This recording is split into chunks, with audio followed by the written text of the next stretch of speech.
Kemudian teman-teman sekalian, kita akan coba sekarang itu kan salah satu doa yang dibaca pada saat kita ke masjid ya. Nah, alangkah baiknya bahasan kita tambahkan dengan keutamaan berjalan menuju ke masjid. Karena ini dibaca pada saat lagi menuju ke masjid. Maka ada keutamaan menuju ke masjid. Bagi teman-teman yang masih malas ke masjid. Ya. Kalau di zaman sekarang pun pandemi, oke, masih ada pendapat yang membolehkan. Tapi kalau tidak ada halangan, masjid dalam komplek Anda, dekat rumah Anda, bersih, ada protokol, kenapa nggak lakukan? Renungi teman-teman sekalian, bagaimana ya luar biasanya pahala orang ke masjid.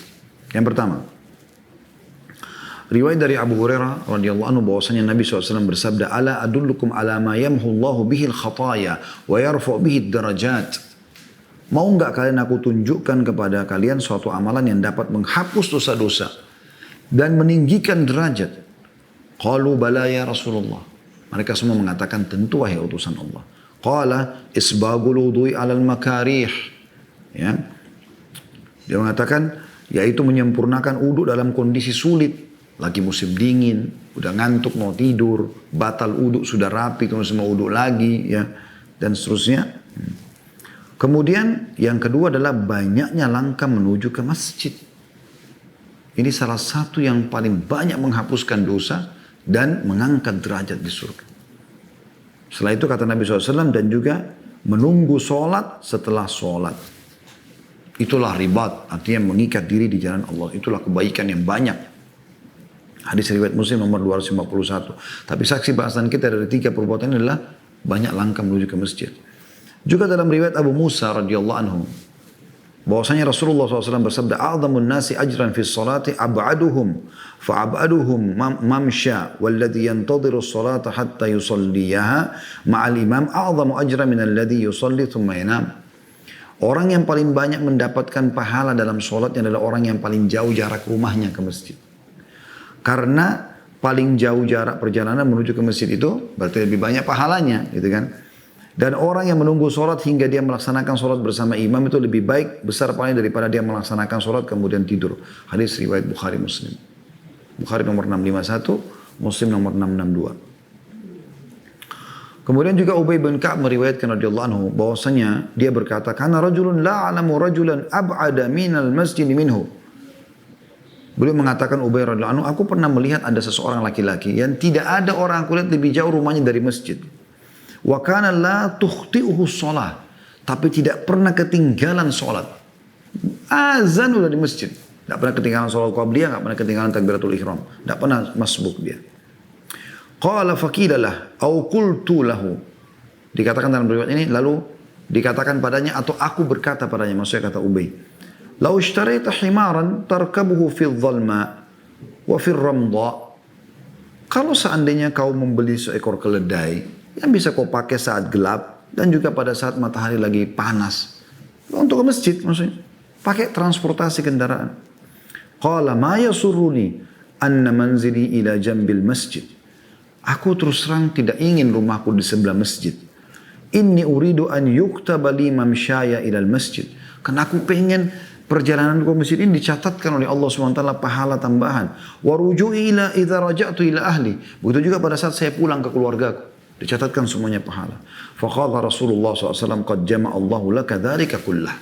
Ketahuilah kata Nabi SAW bahwasanya Allah telah menggabungkan untuk keduanya. Hadis ini riwayat Muslim nomor 663. Juga dalam hadis Abu Hurairah radhiyallahu anhu kata Nabi SAW, tentu boleh kita pakai transportasi, boleh pakai motor, pakai mobil, tidak ada masalah. Tapi kita lihat di sini teman-teman, jangan malas untuk pergi ke masjid karena langkahnya itu diberikan pahala. Bahkan di sini sahabat ini ingin pahalanya lebih besar dengan jalan kaki daripada kendaraan. Karena kendaraan lebih mudah kan. Karena makin besar cobaan dalam satu ibadah, maka makin besar insya Allah pahalanya. Kata Nabi SAW, "Inna idhamal ajri ma'idhamal bala." Sesungguhnya besarnya pahala sesuai dengan besarnya cobaan. Gitu kan. Hadits yang lain Abu Hurairah meriwayatkan bahwasanya Rasulullah SAW bersabda, "Man tatahhara fi baitihi, thumma masya ila baitin min buyutillahi liyaqdiya faridatan min faraidillah, kanat khatwatahu ihdahuma tahuttul khati'ah wal ukhra tarfa'u darajat." Barang siapa yang bersuci di rumahnya, kemudian berjalan ke salah satu rumah Allah untuk melaksanakan kewajiban yang Allah tetapkan, maka kedua langkahnya yang satunya menghapus kesalahan, yang satu lagi meninggikan derajat. Hadis riwayat Muslim nomor 666. Jadi luar biasa banyak sekali ya keutamaannya. Dan yang tidak kalah penting teman-teman sekalian adalah hadis yang disampaikan oleh baginda Nabi alaihi salatu wassalam kepada Ibnu Ummul Maktum radhiyallahu anhu. Ibnu Maktum ini sahabat Nabi, muadzin Nabi, partnernya Bilal dalam adzan. Tapi dia buta. Apa yang dia katakan? Ya Rasulullah, saya ini buta. Tidak ada yang pandu saya ke masjid. Kemudian lagi apa? Rumahku jauh dari masjid, jaraknya jauh. Tidak ada yang pandu, rumahnya jauh. Tidak ada juga kendaraannya. Yang ketiga, antara rumahku dengan masjid banyak binatang buas. Apakah anda izinkan aku untuk sholat di rumah? Uzurnya luar biasa. Rumahnya jauh dari masjid, nggak ada yang pandu, banyak binatang buas. Ya, bukan kayak kita sekarang karena bisingnya kendaraan, hewan-hewan pada ketakutan lari. Zaman dulu hidup sama manusia banyak hewan-hewan buas. Maka kata Nabi SAW, iya. Begitu orang itu mau keluar, Nabi SAW suruh panggil kembali. Abdullah bin Maktum pada saat mau keluar, Abdullah bin Ummu Maktum mau keluar, Abdullah bin Ummu Maktum mau keluar dipanggil oleh Nabi SAW. Suruh panggil kembali, kata Nabi SAW, atas ma'un nida. Apa kau dengar dengan kupingmu azan? Dia mengatakan, iya. Kata Nabi SAW, idzan ajib. Kalau begitu jawab. Orang buta disuruh ke masjid.